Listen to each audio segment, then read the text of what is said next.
So I believe Donald Trump never plans to leave Washington, D.C. ever again. I believe his plan is to create as much doubt as he can about the integrity of American elections.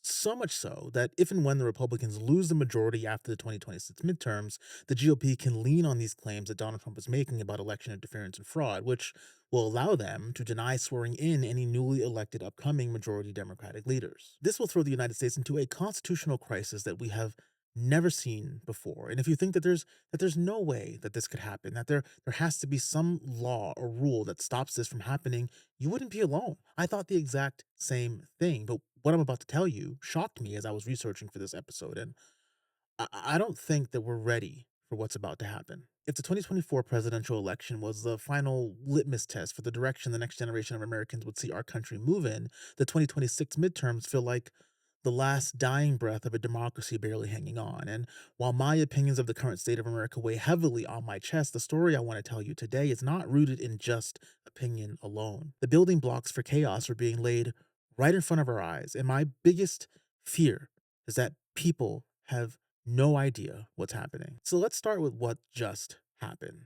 Last Thursday night, Donald Trump gave a prime time address to the country where he said he would be declassifying documents that would finally, after 6 years, show that he was right and our elections cannot be trusted. He says that China had hacked more than 200 million American voter files, that Venezuela built software to manipulate votes in their own elections, of course, the same machines that we use in ours. And he says that 250,000 non-citizens were registered to vote in the last election. Now, those are some serious claims, something it sounds like people should be criminally charged for. Well, not only did those documents not prove Trump's allegations, the documents actually seem to disprove a lot of Trump's points. Yeah, I was very surprised when I actually went through the documents, which I hope more Americans will do.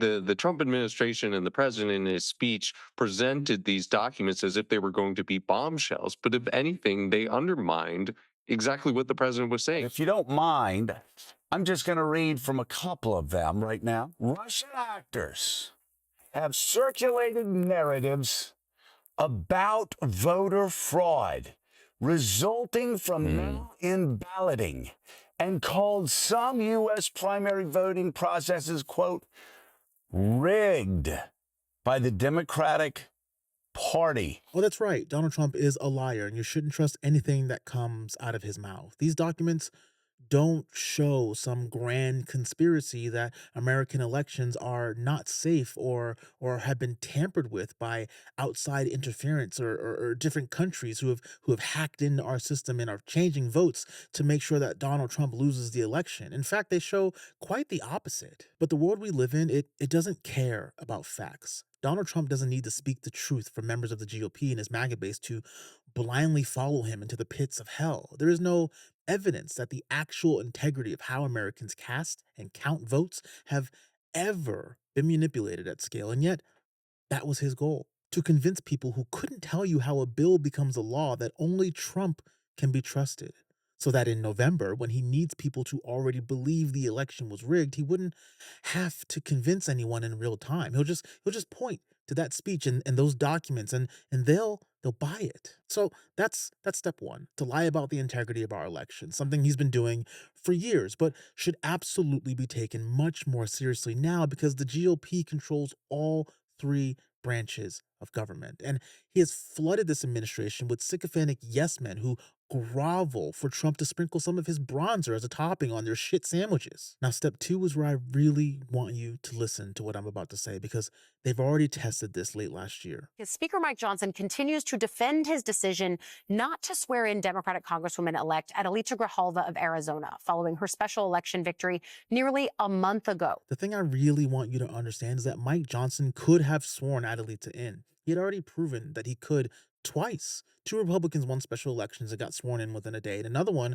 got sworn in within like 2 days after his win. The House was still holding these quick little sessions during the shutdown, and he could have used one of them to swear her in too, but he chose not to because she was the last vote needed for the Epstein file. Mike Johnson protected Trump by holding off her vote. There is no law or rule that stopped him from doing so. He didn't want to because he simply didn't want to. So here is the question.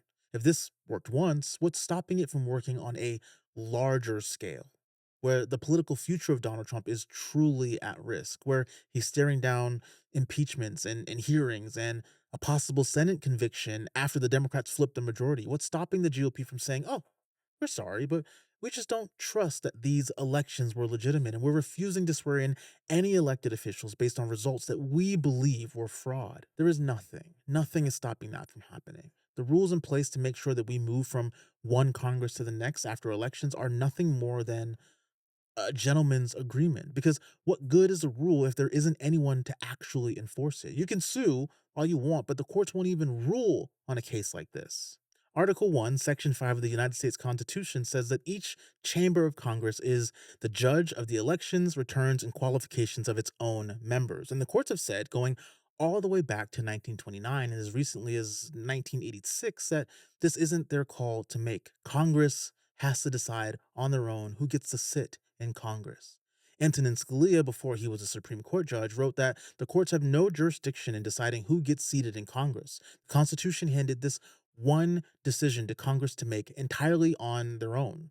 So it's not that a ruling in a case wouldn't be enforced. There simply is no ruling to enforce. And something like this has happened before. This isn't just theoretical. A New Hampshire Senate race in 1974 led to a Republican winning by 355 votes. Then a recount flips it to a Democrat winning by 10 votes before a second recount flips it back to the Republican who wins by just 2 votes. Of course, nobody could agree on who actually won, and a federal court said that they're not going to even step in and do anything about it. So the seat sat empty for almost a year. In this situation, the Senate eventually just got tired of fighting and called for a whole new election where the Democrat ended up winning by like 27,000 votes. But the point is, the Senate didn't seat someone for close to a year at a time where we used to care about ethics and character and doing what was right. We live in a country whose peaceful transfer of power runs on a hearty handshake and a good on ya. Imagine how dangerous that is when the party in control has no ethics and is led by a man with the worst character of any politician this country has ever seen. So, yeah, I'm sure this is fine. Let me tell you how I actually see this going. On January 6, 2021, the United States came closer to a stolen election than most people even realized in the moment. And the only reason it didn't happen, the only reason, is that enough people in that building, starting with Mike fucking Pence, looked Donald Trump in the eye and said no.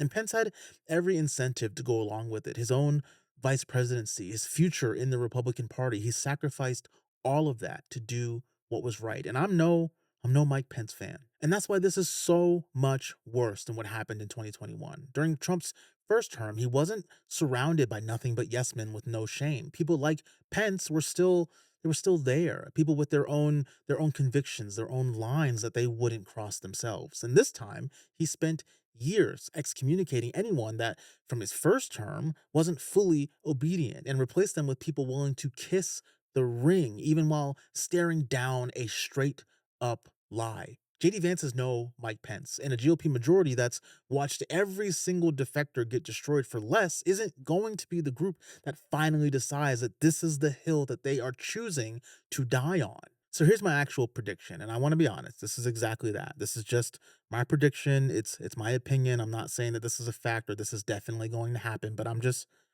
seeing the Lego blocks being built right in front of us, and I can't help but think that this is all coming to a very violent end.